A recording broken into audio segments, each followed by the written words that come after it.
Assalamualaikum warahmatullahi wabarakatuh, Bapak Ibu guru hebat. Pada kesempatan ini saya akan menyajikan aksi nyata bimbingan dan konseling layanan dasar refleksi diri dalam menyikapi murid.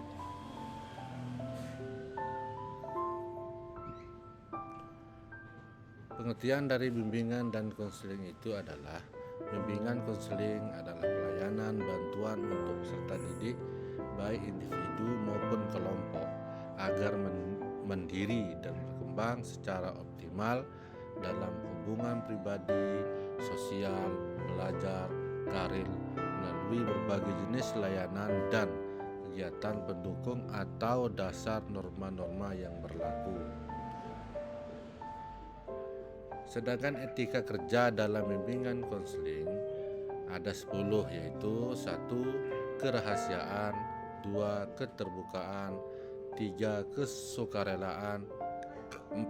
Keterpaduan, 5. Normatif, 6. Kedinamisan, 7. Keaktifan, 8. Kemandirian, 9. Responsif, 10. Keahlian. Pada refleksi diri ini ada 4, yaitu apakah saya sudah melakukan etika tersebut, 2. Etika mana yang menjadi kekuatan saya, 3. Bagaimana saya memanfaatkan kekuatan tersebut, dan yang terakhir, etika mana yang masih harus saya tingkatkan. Refleksi diri saat melakukan layanan bimbingan konseling di satuan pendidikan. Apakah saya sudah melakukan etika-etika tersebut? Etika-etika yang sudah saya lakukan antara lain menjaga kerahasiaan. Segala sesuatu tentang informasi dari peserta didik, baik itu yang berkaitan dengan kehidupan pribadi, keluarga maupun permasalahan yang dialami. Bersifat sukarela dan tidak memaksakan kehendak dalam melaksanakan pelayanan pada peserta didik demi menciptakan rasa nyaman saat pelayanan. Bersikap terbuka dalam memberikan dan menerima informasi untuk memecahkan permasalahan peserta didik selama proses pelayanan. Merespon dengan cepat dan tidak menunda-nunda dalam memberikan bantuan. Etika mana yang sudah menjadi kekuatan saya? Terlena dengan etika kerahasiaan, saya selalu menjaga kerahasiaan informasi apa yang disampaikan peserta didik dan juga selalu menjaga informasi pribadi dan masalah yang sedang dialami agar peserta didik merasa nyaman. Dengan etika kesukarelaan, saya dapat mempersilahkan peserta didik untuk datang sendiri guna menyampaikan informasi tanpa ada unsur pemaksaan pada peserta didik bila ada hal yang tidak ingin disampaikan saat saya memberikan layanan. Dengan etika keterbukaan, saya selalu siap memberikan dan menerima segala informasi yang disampaikan atau diminta peserta didik guna memecahkan masalah yang dihadapi peserta didik selama pelayanan berlangsung. Dengan etika responsif, saya selalu siap menerima dan memberikan tanggapan terhadap informasi yang disampaikan peserta didik tanpa harus menunda-nunda agar permasalahan dapat diselesaikan secepatnya. Etika mana yang masih harus saya tingkatkan? Etika yang masih harus saya tingkatkan adalah etika kemandirian dan etika keahlian, di mana kedua etika ini harus bisa mendorong peserta didik untuk memahami dan mengenal serta menerima diri dan lingkungannya, hingga saya harus menggandeng rekan guru dan kepala sekolah untuk mendatangkan ahlinya, mengingat saya dan guru lainnya hanyalah guru kelas yang masih banyak kekurangan. Bagaimana saya memanfaatkan kekuatan tersebut?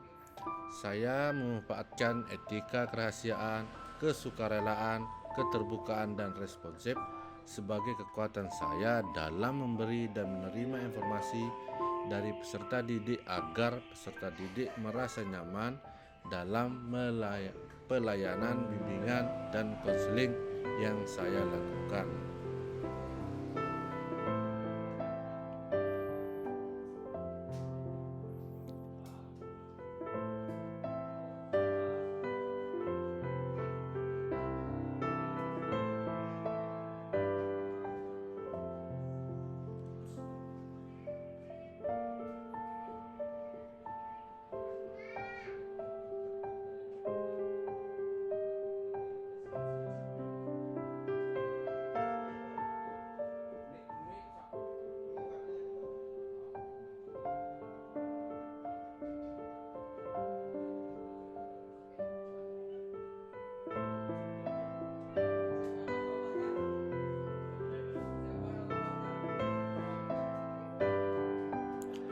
Refleksi peran saya saat melakukan layanan BK di satuan pendidikan.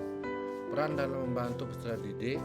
Peran yang saya lakukan dalam memberikan layanan BK adalah sebagai pembimbing peserta didik karena saya adalah sebagai guru kelas selalu memberikan bimbingan kepada peserta didik untuk mengenali diri, memfasilitasi perkembangan dan pertumbuhan peserta didik dalam menyesuaikan diri serta pengembangan potensi dan minat secara optimal.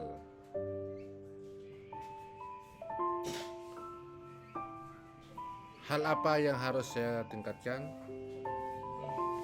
Saya masih perlu meningkatkan bagaimana langkah saya dalam membimbing peserta didik dengan baik agar peserta didik mampu mengembangkan potensi yang ada pada peserta didik saya. Peran apa yang akan saya lakukan berikutnya?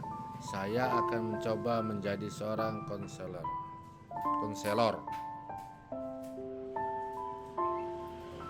Kesimpulan mengenai rencana berikutnya. Yang jelas saya akan meningkatkan etika kemandirian dan etika keahlian karena ini sangat penting dalam tentunya sangat membantu saya dalam memberikan layanan pada peserta didik. Selain itu juga saya sangat ingin meningkatkan peran saya yang hanya sebagai pembimbing menjadi konselor.